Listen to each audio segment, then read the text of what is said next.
আসসালামু আলাইকুম বন্ধুগণ, আমি শখের কৃষক চ্যানেলে আপনাদের সকলকে স্বাগতম।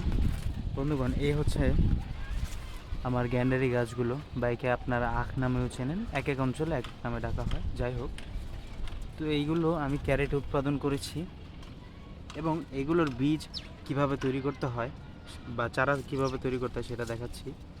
এই যে এই ধরনের যে শিকড়ওয়ালা জায়গাগুলো, এগুলোকে বলা হয় চোখ। এই যে দেখতে পাচ্ছেন, এগুলোকে এখানে চোখের মতো আছে।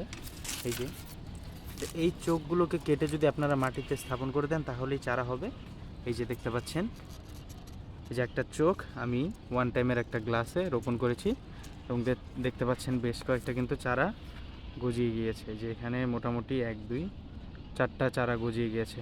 তো আশা করি ভিডিওটি যদি আপনাদের কাছে ভালো লেগে থাকে চ্যানেলটি সাবস্ক্রাইব করতে ভুলবেন না এবং বিস্তারিত এই রিলেটেড ভিডিও আমার চ্যানেলে থাকবে ইনশাল্লাহ। আসসালামু আলাইকুম।